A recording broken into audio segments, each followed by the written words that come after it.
Welcome to Forfelliness Belly Sting.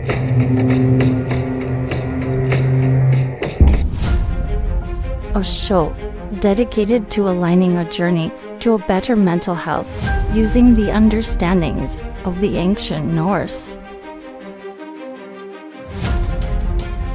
Join us each weekday morning at 7 a.m. Alaska time.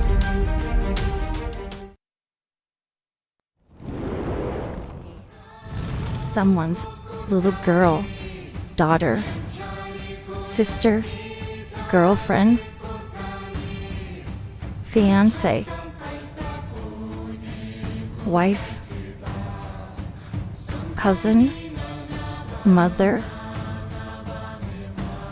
auntie, grandmother, great grandmother, elder, disappears, shattering, a family, a community, the world. There is something we can all do. Remember them. Leave it like that.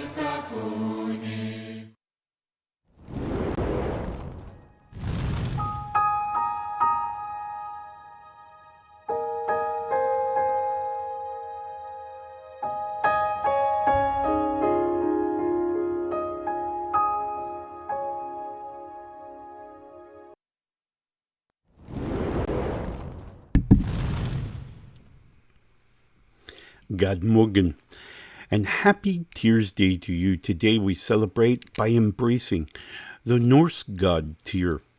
Tyr represented many different things, justice and law, but probably best well known for his courage in helping to restrain the ulfhednar to promote peace in the realms.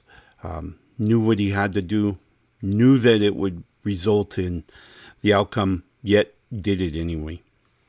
So let's talk about how we can use this example in our everyday lives.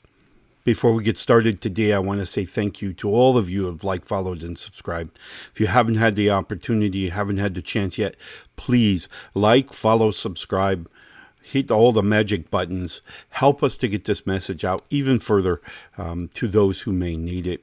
Those are available on all your video platforms as well as your audio platforms. You're always welcome to catch this show every day that's released on any of the audio platforms, podcast platforms as well, wherever you get your podcasts. So you see the list here. I also want to give a huge shout out to my friends and family at New Reality TV. Newrealitytv.com is a wonderful collection of different perspectives that may offer us some insight, something that resonates deep within us to help us back to aligning our physical and spiritual journeys. They are one and the same. So, those of you who may have just a few extra coins, want to put them to good use, by all means, check out our donation site, pay.akulfhednar.com. There you can donate as little, as much, as often as you'd like. Know that all those funds are used to promote this electronic platform as well as traveling platforms throughout the countries that we visit, helping those to find a better mental space.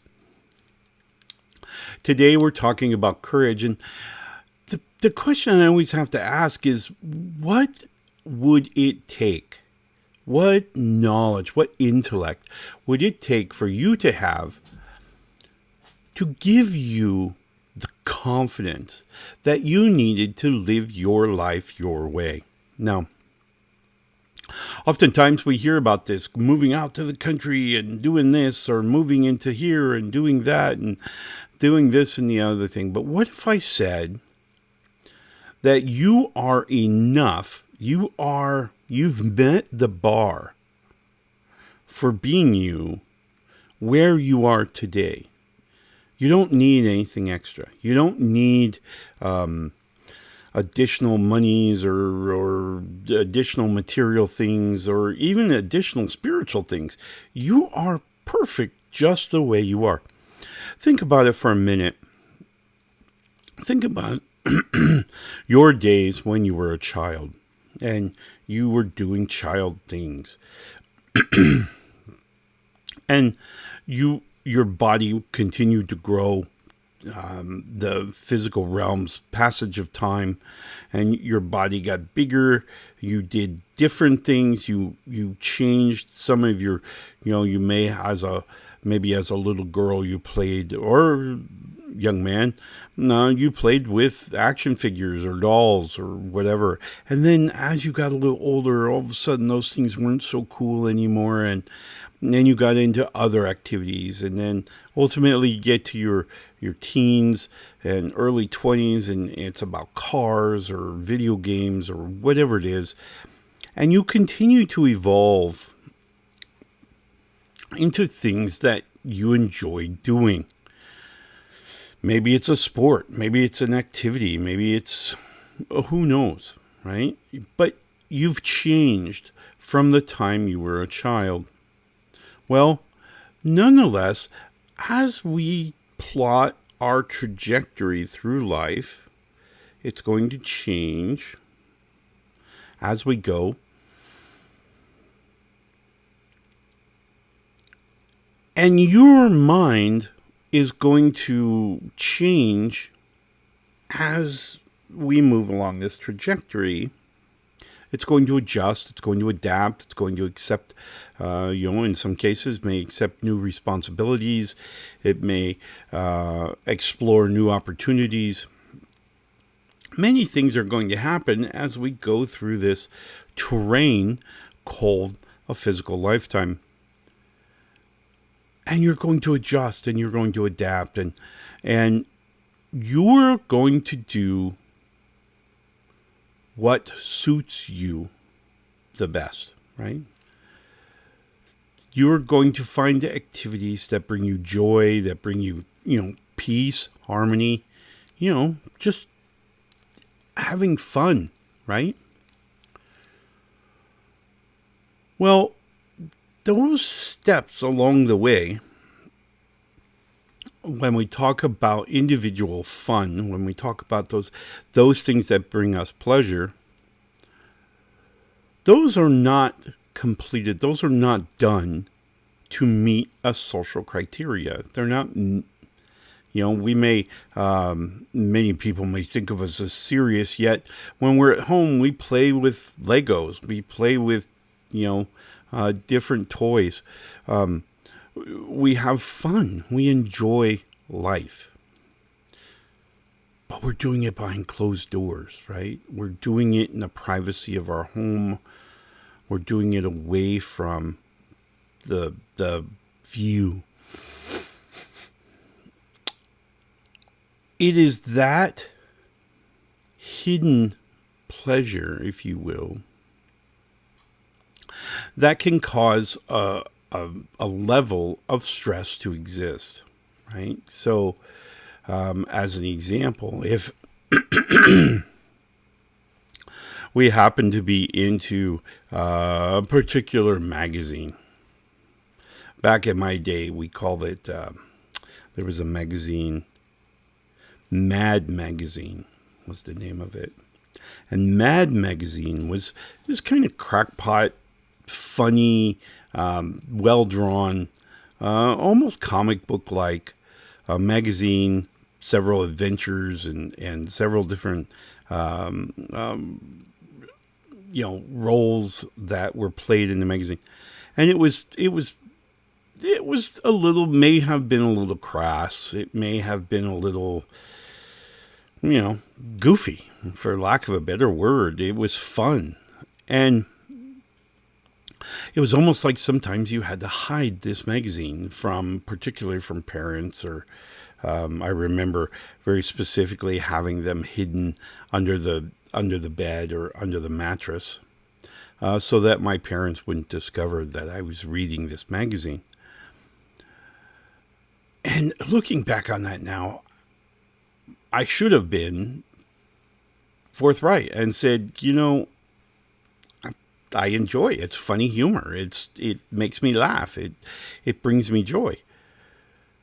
What you think of it, Mom and Dad, give it a chance. Maybe you'll like it too. Who knows? Many times we will crush our own desires, our own instincts, our own wants, needs, for the sake of being included in society, in a community, maybe a smaller group of people, to be accepted. And in many cases, we wind up having to go way outside of our authentic self to meet the bar for this criteria, for this particular social club. And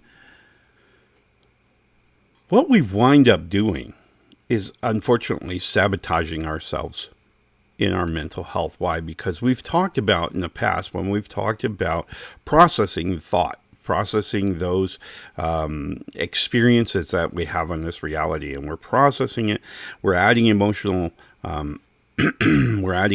energy to this processing.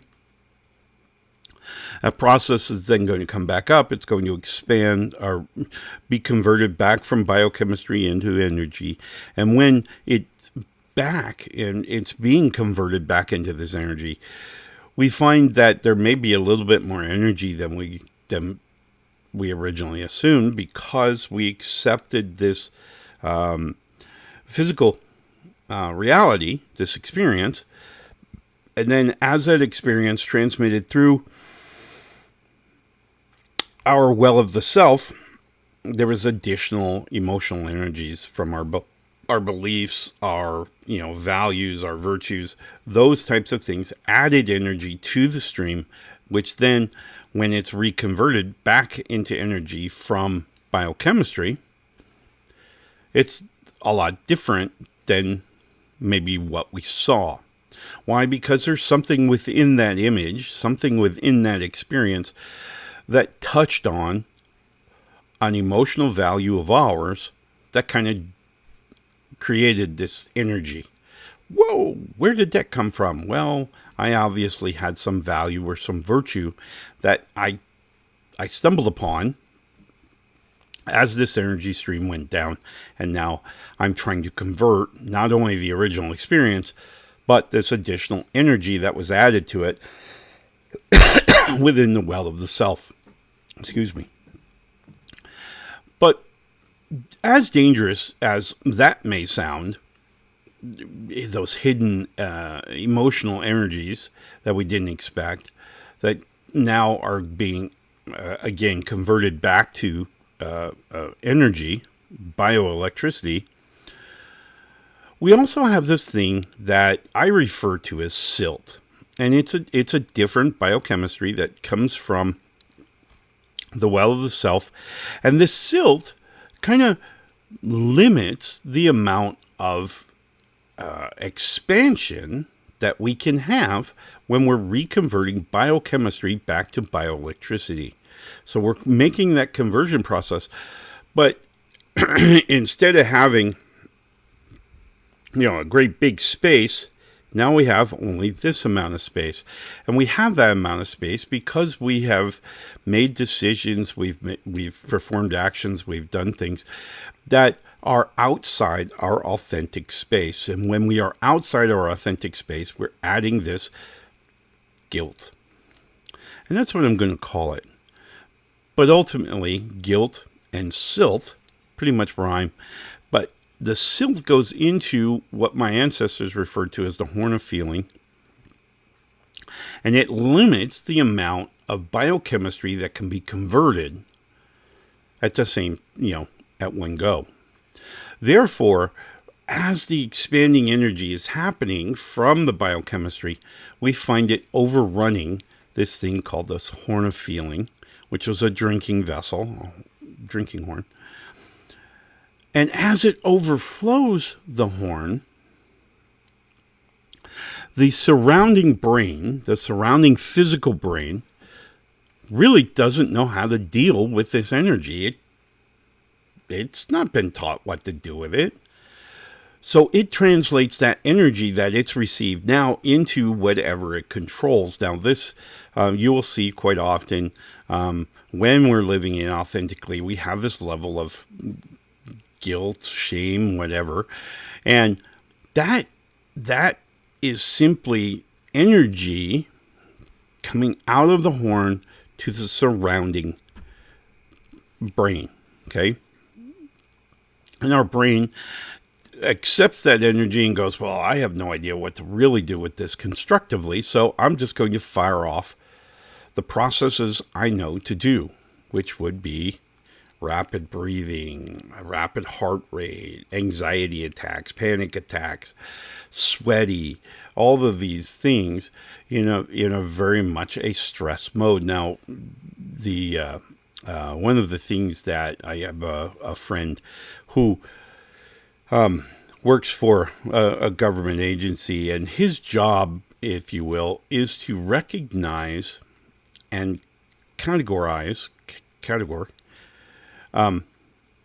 catalog is the word I was looking for, micro expressions of suspects, bad guys, so to speak. So when people are trying to tell fibs, they're trying to get out of being prosecuted or whatever, his job is to interview them or be there during the interview, or even review recorded interviews. And he is looking for these micro expressions, these minuscule little things, little movements, muscles of the face that are actually registering different emotional energies. These emotional energies then, in the same way that the horn overflows to the surrounding tissue, it's now firing off those minute little muscles of the face to create, to expel the energy. Well, in his case, he picks these up and is able to understand that certain micro expressions are simply the cup running over because we have lived inauthentically. We're not living our true selves. We're not living our true lives. So that creates this silt in the bottom of the horn, less room for us to convert bioelectricity back to bioenergy. The bioenergy now is spilling over the horn and now affecting the brain around the horn. And so this skill is simply recognizing where the body has these micro expressions that there's no cognitive thought to it. Okay, we can't stop them any more than we can stop breathing. Okay, it's just part of who we are and what we are. And this really comes back to our authenticity. Are we being authentic? When we decide we want to forego our values to include ourselves in some smaller society, some group that we want to be a part of, and so we put aside our own values to be a part of this group. This is technically living inauthentically, and you wind up building yourself this collection of silt in the bottom of your horn. What happens there is we create more of our own stress in that way, because not that we're actually creating the stressful moment, but we're preventing the expansion of energies to remain in the horn. So we're kind of pushing this energy outside, and therefore kind of creating these physiological symptoms. So it's really paramount that we understand our authentic self, that we are indeed good enough. We are where we are. Think about it. As we mentioned before, when we talked about our trajectory from our childhood till now, we've accomplished quite a bit, really. Think about it. We've allowed and fostered our bodies to grow, sometimes in the wrong direction, but nonetheless, we've expanded, we've grown, we've gotten taller. We may have learned to drive. We may have, accomplished different grades where we've learned in an education of sort. We've learned how to, within reason, we've learned how to deal with some of the emotions that we face every minute of every day. We've learned what we like. In all of the galaxy of things there are, we've learned to like a certain set.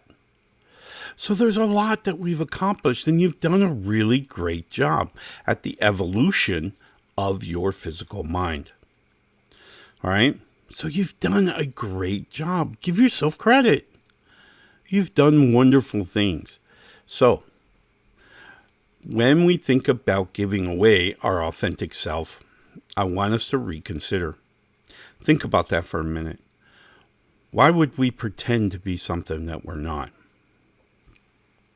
Why would we create within our mind this silt that would prevent us from embracing the emotional energies of existence?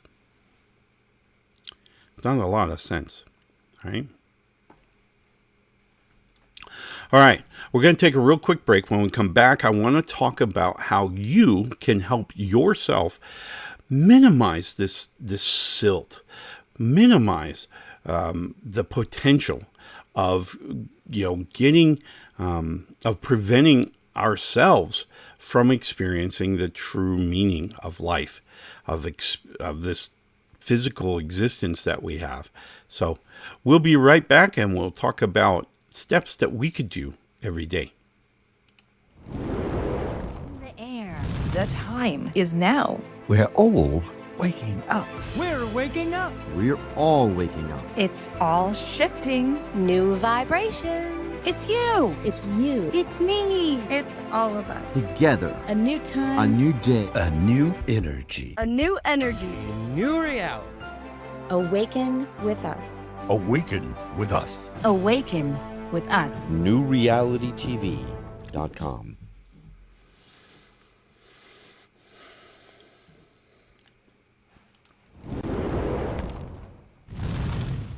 All right. Hey, welcome back, and thank you for taking that quick break.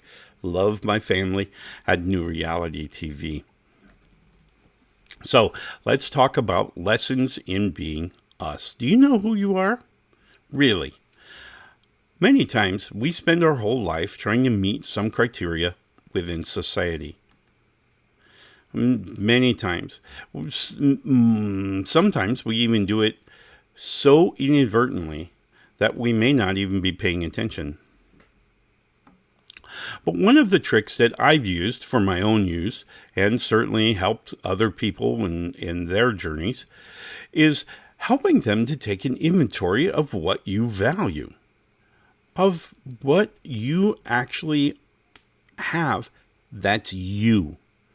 Not anyone else, not what society thinks is cool, not what society thinks is acceptable, nothing like that. What is it that you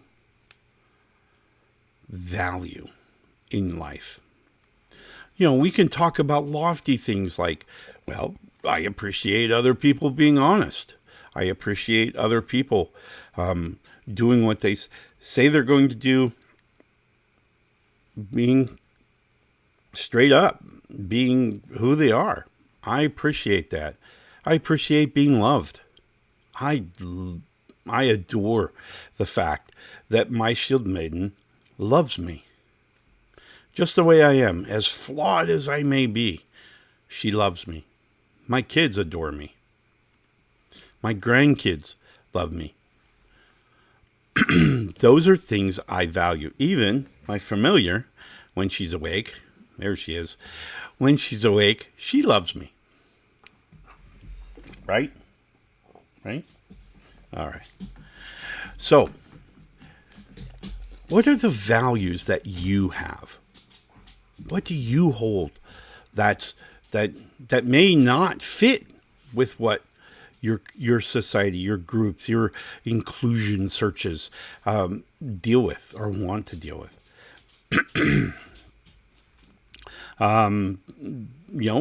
Maybe you like gas guzzling big pickup trucks, the big lift kits. What do you like? What are the things that you place value in, from both a materialistic thing, from a spiritual thing, from this virtues and thoughts? I represent, or I recognize, and I desire to be courageous, to be myself. I value my authentic self. Why? Because I've lived the life of inauthenticity in my past, and I found that when I was being inauthentic in those days, I spent more time kind of making sure that my stories always met up, right? So on the wild beat chance that person A were to run into person Z and they say, oh yeah, what about that guy? They were both singing the same song, right? And they both had the same story, the same past.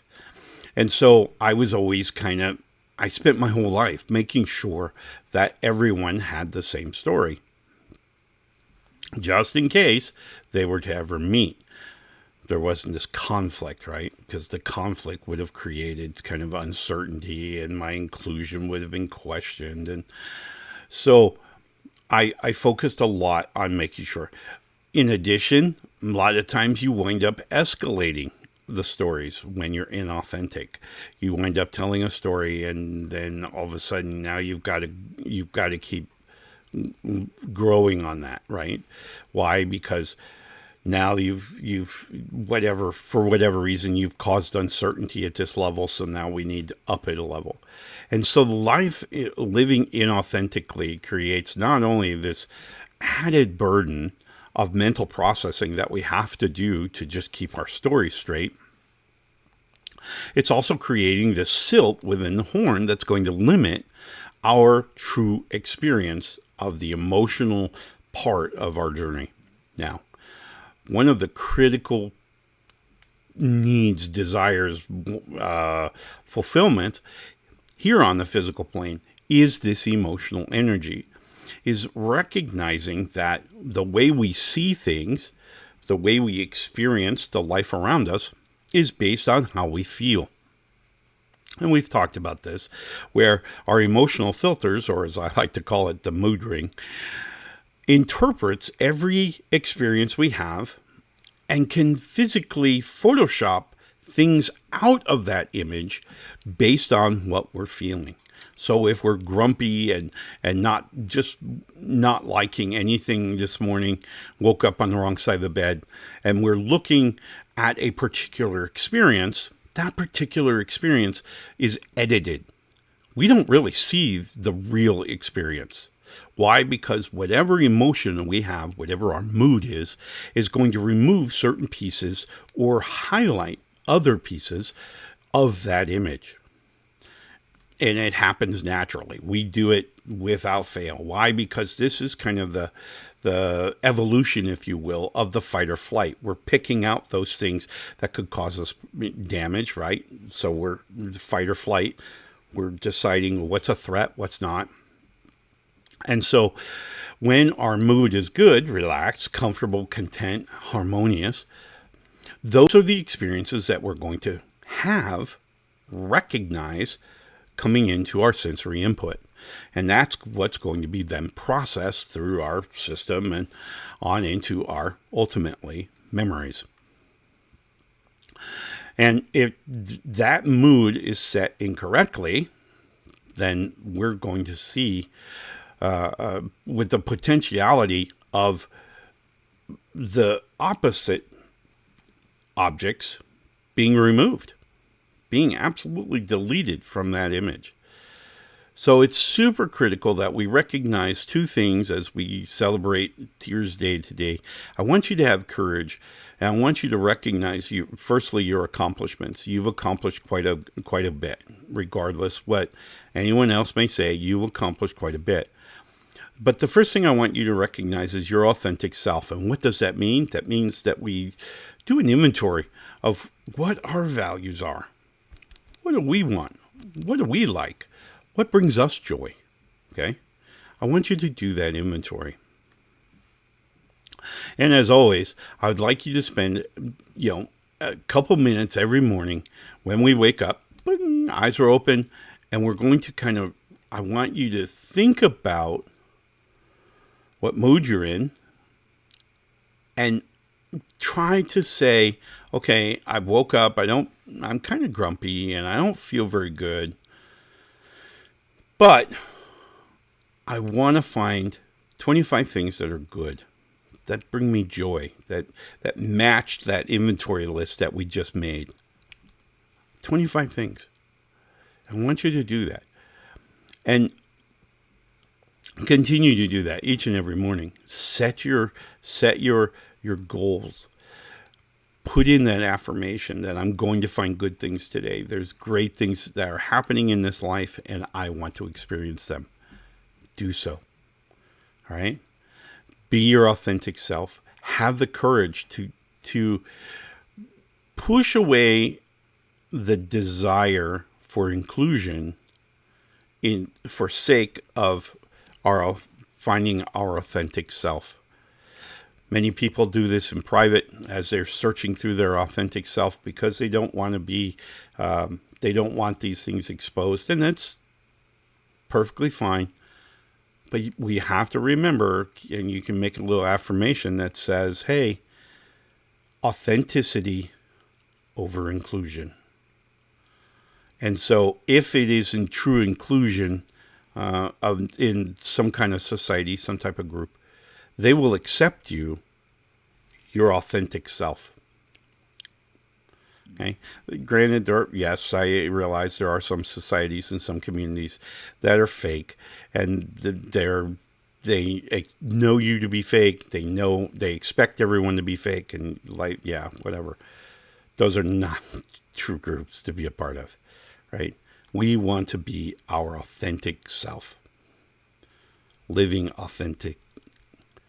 Okay, minimizing that silt that's going into our brain that's preventing us from truly experiencing this lifetime. All right, so inventory, loves, values, belief systems, everything. Question it. Question if it still holds value for you. And check what you're receiving. And be courageous enough to change it if it's not what you want. Okay? Because that's what Tear represents. All right? I wish you the very best Tears Day. We look forward to seeing you again tomorrow, where we'll talk about the wisdom of Olden. And what that really meant in our everyday life. So, enjoy today, and we will see you again first thing tomorrow morning. Love and light. Watching Ulfhednar's Belly Snake, a special production of Whispers of the Norse. Brought to you by the Alaska ulfhednar in South Central Alaska. Guidance and wisdom, courtesy of an ancient Celtic Norse shaman.